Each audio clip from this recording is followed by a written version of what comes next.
PEPCO paper mill आपल्या दैनंदिन जीवनात वापरण्यात येणाऱ्या कागदाची निर्मिती या कारखान्यात पूर्वीच्या काळात होत होती. बाबूरावजी पारखे हे पेप्को पेपर मिलचे संस्थापक होते. यांनी मुंबईत 1942 Pepco paper mills and pulp conversions private limited याची स्थापना केली. पुढे 1951 खोपोली येथे भारतातील पहिल्या मोठ्या पेपर मिल्सपैकी एक उभारली. कागद बनवण्यासाठी सर्वाधिक गरजेचे असते ते म्हणजे पाणी, आणि पेप्को पेपर मिलला तिन्ही बाजूनी वेढा घालून बसलेली आहे आमची पाताळगंगा नदी. पण इथेच सगळ्या गोष्टीची सुरुवात आणि अंत झाला. या कारखान्यात वापरण्यात येणारे यंत्र हे जपानवरून आणण्यात आले होते. याच यंत्राच्या जोरावर पुढील 40 वर्ष कारखाना जागतिक पातळीवर अग्रेसर होता.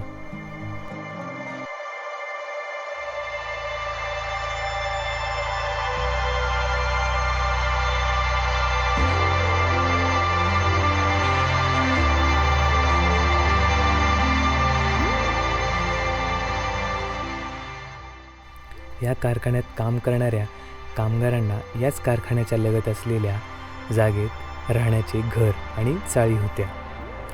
त्याचबरोबर तिथे त्यांना सर्व सुखसुविधासुद्धा उपलब्ध होत्या. उदाहरणार्थ, कामगारांच्या मुलांना शाळेत घेऊन येण्यासाठी किंवा सोडण्यासाठी प्रायव्हेट गाड्या होत्या, खेळण्यासाठी क्लब्स होते, नवनवीन मूव्हीज जर रिलीज झाले असतील तर ते त्याच कंपनीच्या आवारात पडद्यावरती दाखवले जात असत. सर्वात महत्त्वाचा खेळ म्हणजे नदीवर पोहणे. तुम्हा आम्हा सर्वांनाच नदीवर जाऊन पोहायला खूप आवडतं. तसंच या पाताळगंगा नदीत हे लहान मुलं पोहायला जायचे, एकमेकांसोबत रेस लावायचे. अशा खूप काही गोष्टी त्यांनी केल्या होत्या. त्याचबरोबर गणेशोत्सव, नवरात्र उत्सव आणि कोजागिरी पौर्णिमासुद्धा या पेप्को पेपर मिलमध्ये साजरी केली जात असे, आणि हे सर्व पेप्को कंपनीकडूनच केलं जात असे. या उत्सवात मालकसुद्धा सहभागी असायचे आणि मालकीनबाईसुद्धा हळदी कुंकाच्या कार्यक्रमात सहभागी असायच्या. पास झालेल्या विद्यार्थ्यांना बक्षीस म्हणून कंपनीच्या वह्या देत असत. कधीकधी बंगल्यावर चहा पाण्याचा सुद्धा कार्यक्रम होत असे. मालक कामगारांशी कधीच भेदभाव करत नव्हते. जेव्हा कंपनी फायनान्शियली अनस्टेबल झाली तेव्हा बँकेतून कर्ज घेण्यात आले. त्याचबरोबर ज्या जागेत चाळी होत्या त्या जागेचा सुद्धा समावेश होता. जुलै महिन्यात 1989 साली रायगड जिल्ह्यात महापूर आला, आणि या महापुराने संपूर्ण पेप्को पेपर मिल आणि चाळकरांना मोठा धक्का बसला. यात कंपनीचे फार मोठे नुकसान झाले आणि पुढे जाऊन कंपनी बंद करण्यात आली. कंपनी बंद पडली तेव्हा चाळकऱ्यांची वीजसुद्धा बंद करण्यात आली. हेच कारण बनलं सर्व चाळकऱ्यांचं ही जागा सोडून दुसरीकडे स्थलांतरित होण्याचं. जिथे मी आता बसलो आहे ना, तिथे काही वर्षांपूर्वी, जवळजवळ 20 ते 25 वर्षापूर्वी आपल्या आशिया खंडातली सर्वात मोठी कंपनी इथे होती. ती म्हणजे पेप्को पेपर मिल्स. आणि जवळजवळ 20 ते 25 वर्षापूर्वी ह्या कंपनीला फायनान्शियल क्रायसिसमुळे बंद पडली ती कंपनी. त्याचंच कारण म्हणजे ह्या कंपनीला इथून जावं लागलं. ॲक्च्युअलमध्ये कसं आहे माहिती आहे का, मी ह्याच ठिकाणी राहिलेलो आहे, ह्याच ठिकाणी माझा जन्म झाला. आणि व्हिडिओ बनवण्याचं कारण म्हणजे असं काही स्पेसिफिक कारण नाही आहे. 2 ते 1.5 वर्षापूर्वी मला असं अचानक वाटलं की काहीतरी करावं, ह्या कंपनीबद्दल, आपण जिथे राहत होतो त्या ठिकाणी कसं काय आहे ते सगळं दाखवावं. ह्या कंपनीमध्ये माझे आजोबा, आता कॅमेरा मागे जो माझा भाऊ उभा आहे त्याचे आजोबा, सर्वजणं ह्याच कंपनीमध्ये कामाला होते. आता आपण बघतो की मॅनेजरची पोस्ट व एक एम्प्लॉईची पोस्ट तशी असते, त्या टाईपमध्ये इथे राहायला घरंसुद्धा होती. आता जो मॅनेजरच्या, म्हणजे एक एक्झाम्पल सांगतो, मॅनेजरच्या पोस्टला जो असेल त्याला एक विला किंवा बंगला टाईप होता. जे एम्प्लॉई आहेत त्यांना प्रॉपर 1 BHK टाईप घर होतं, 1 RK किंवा 1 BHK टाईप, म्हणजे चाळ होती प्रॉपर. तर आता इथून आपण डायरेक्टली त्या चाळीच्या इथे जाऊ जिथे आमचं बालपण गेलं, माझ्या वडिलांचं बालपण गेलं, आणि बघूयात कसं आता ती परिस्थिती आहे तिथली. चला.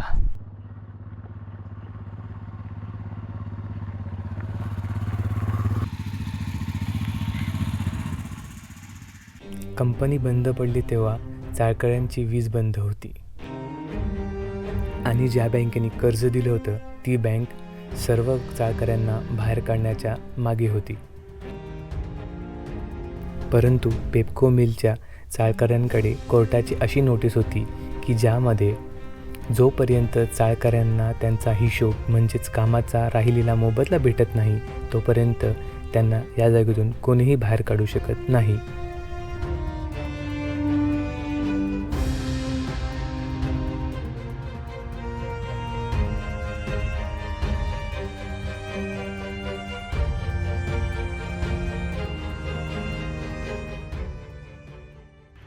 इथे ना लाईटीचा पोल होता, तर त्या पोलला आम्ही डाम बोलायचो, आणि इथून एंट्री होती पेप्को कंपनीची आम्हाला आतमध्ये येणारे, आणि याच्यावरती सगळी लोक रात्रीची किंवा संध्याकाळ झाली ती येऊन बसायची इथे. परत इथे ना बंगले होते. मग असे बोललो ना तुम्हाला की म्हणजे व्हिडिओमध्ये बोललो आहे मी की इथे ना विलास किंवा बोलतो ना एक बंगला टाईप, इथून अशी रांग बाहेरपर्यंत तिथपर्यंत होती. इकडे होत्या चाळी. तर मित्रांनो, आता चाललो आहे मी माझ्या पहिल्या घरी, जे माझ्या वडिलांपासून होतं, आणि त्याचे हे अवशेष आहेत. या ॲक्च्युली मी जास्ती पुढे कुठे जाऊ शकत नाही कारण झाडी खूप आहेत. आणि आहे ना, मेन गोष्ट म्हणजे इथून पूर्ण आहे ना बॅक साईडपर्यंत असा एक रूम, आणि इथे एक रूम, आणि सर्वात मेन गोष्ट ही होती ह्या साईडला आमचं वॉशरूम, आणि इथे किचनचा फेस खरं तर त्या साईडला होता, पण इथे एक खिडकी होती ज्याच्यानी डायरेक्ट नदीचा व्ह्यू. आणि एकदा असं झालेलं की खूप मोठा पूर आलेला, अख्खं घरामध्ये सगळं पूर्ण वाहून गेलेलं, सिलेंडर असे वाहत होते, एवढा डेंजर पूर आलेला. पण आता 2026मध्ये या ठिकाणी फक्त आणि फक्त अवशेष उरलेत.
आता मी जिथे उभा आहे ना तिथे आमच्या चाळीचा एंड होतो आहे, आणि जिथून मी दाखवली मागाशी जागा तिथून आमची चाळ स्टार्ट व्हायची, म्हणजे अपोजिट. तर चाळ तुम्हाला माहिती आहे, एक लाईन इथे आणि एक लाईन समोर, तर अशी इथपर्यंत चाळ होती. पण प्रत्येक घरात लहान मुलं आणि वृद्ध माणसं असल्यामुळे विना लाईटीचे जास्त दिवस जगणे अशक्य होते.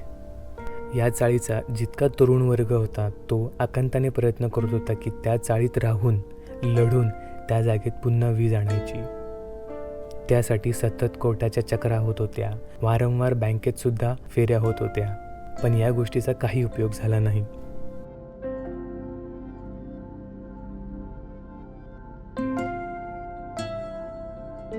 पुढील 6 महिन्यात एकामागोमाग एक कुटुंब जागा सोडून दुसरीकडे स्थलांतर झाले.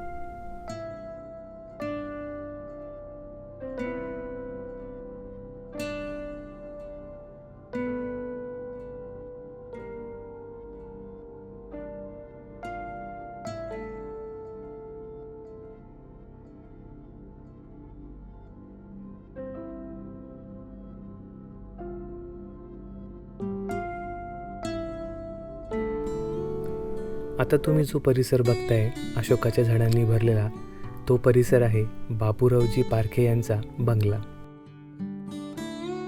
पूर्वीच्या काळी इथे या बंगल्यात बापूरावजी पारखे आणि त्यांच्या पत्नी राहत असे.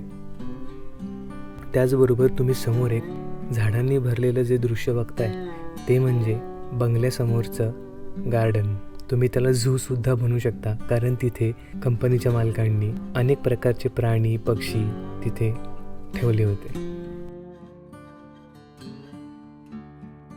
आणि कारखान्याला लागूनच होता खोपोली कर्जत रेल्वे मार्ग. तिथून फक्त 2 मिनिटांच्या अंतरावरती हा कारखाना होता.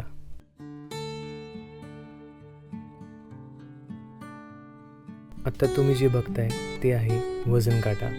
जेव्हा कंपनी सुस्थितीत होती तेव्हा ट्रक भरून रॉ मटेरियल जे येत होतं ते इथेच वजन केलं जायचं. इथे होतं कंपनीचं पहिलं गोडाऊन. त्यालाच लागून जी जागा आहे तिथे कंपनीचं ऑफिस होतं. ह्या ब्रिजवरून लगेच एंटर झाल्यावरती उजव्या साईडला तुम्हाला जी जागा दिसते तिथे होता वॉटर पंप. इथे होता मेन कारखाना जिथे कागद तयार व्हायचा. जेव्हा पेप्को पेपर मिल इथे बांधण्यात आली त्याचबरोबर एक परशुराम मंदिर आणि एक अग्नी मंदिर बांधण्यात आले. पण आनंद वाटतो ना की आपला मंदिरची सेवा वाढली, माणसांना नजरेत यायला लागला देव. मूर्तीबद्दल काय सांगाल? अजून पण मूर्ती आहे तशीच अशीच आहे. तिला काहीच नाही, आम्ही फक्त मी तिला धुतो, तेल वगैरे लावतो, बस. बाकीचं काय आपण करत नाही. ही पाषाणाची आहे ना? पाषाण दगड जे म्हणतात ना, काळा पाषाण दगड. जसा तुम्ही धुवाल तसं व्यवस्थित चकचकते ती.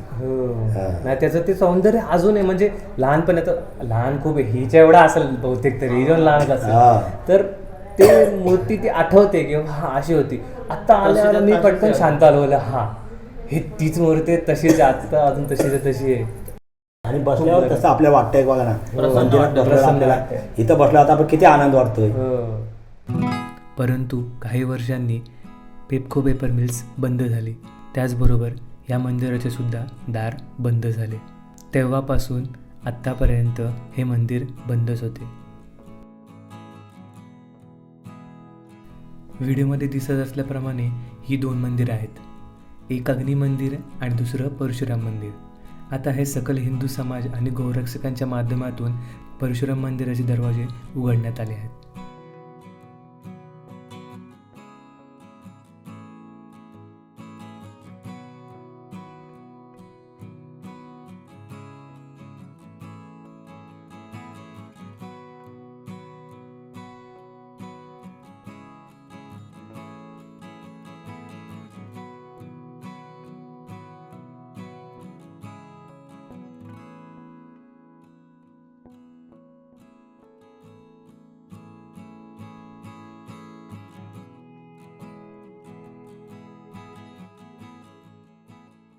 तर आत्ता मी अशा एका ब्रिजवरती उभा आहे जिथे आम्ही अख्खं बालपण घालवलं. म्हणजे बालपणातले जवळजवळ 4 ते 5 वर्ष आम्ही इथे घालवले.